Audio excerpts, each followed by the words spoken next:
História da Redenção, capítulo 9. A Torre de Babel. Alguns dos descendentes de Noé logo começaram a apostatar. Uma parte seguiu o exemplo de Noé e obedeceu aos mandamentos de Deus. Outros foram descrentes e rebeldes, e nem mesmo tinham a mesma ideia quanto ao dilúvio.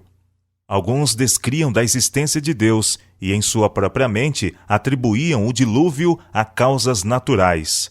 Outros criam que Deus existia, e fora ele quem destruíra a raça antediluviana pelo dilúvio, e seus sentimentos, como os de Caim, ergueram-se em rebelião contra Deus, porque destruiu da terra o povo e amaldiçoou pela terceira vez por um dilúvio.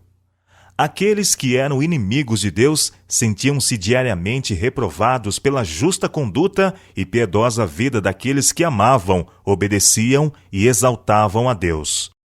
Os descrentes consultaram entre si e decidiram separar-se dos fiéis, cuja vida justa era uma contínua restrição à sua ímpia conduta. Viajaram a certa distância para se afastarem deles e escolheram uma vasta planície para habitar. Então construíram uma cidade e conceberam a ideia da edificação de uma grande torre que alcançasse as nuvens, para que pudesse habitar juntos na cidade e na torre e não mais fossem dispersados. Arrazoaram que estariam seguros no caso de outro dilúvio, pois construiriam sua torre com muito maior altura do que as águas prevaleceram no tempo do dilúvio, e que todo o mundo os honrariam e eles seriam quais deuses e governariam o povo.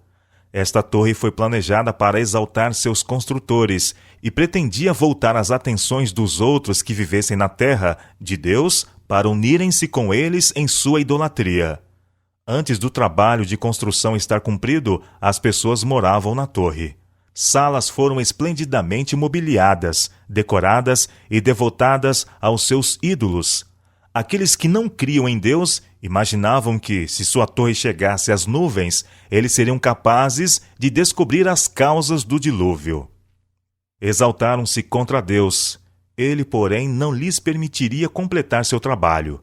Tinham construído a torre até grande altura, quando o Senhor mandou 2 anjos para confundi-los em seu trabalho.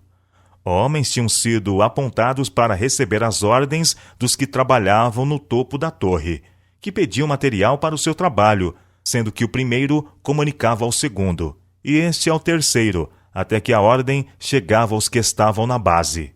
Ao ser a ordem passada de um para o outro, os anjos confundiram sua linguagem, e quando a ordem chegava aos que trabalhavam na base, provia-se material que não fora pedido.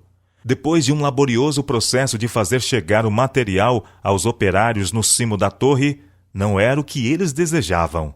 Desapontados e enraivecidos, eles reprovavam aqueles que julgavam estar em falta. Depois disso, não houve mais harmonia em seu trabalho.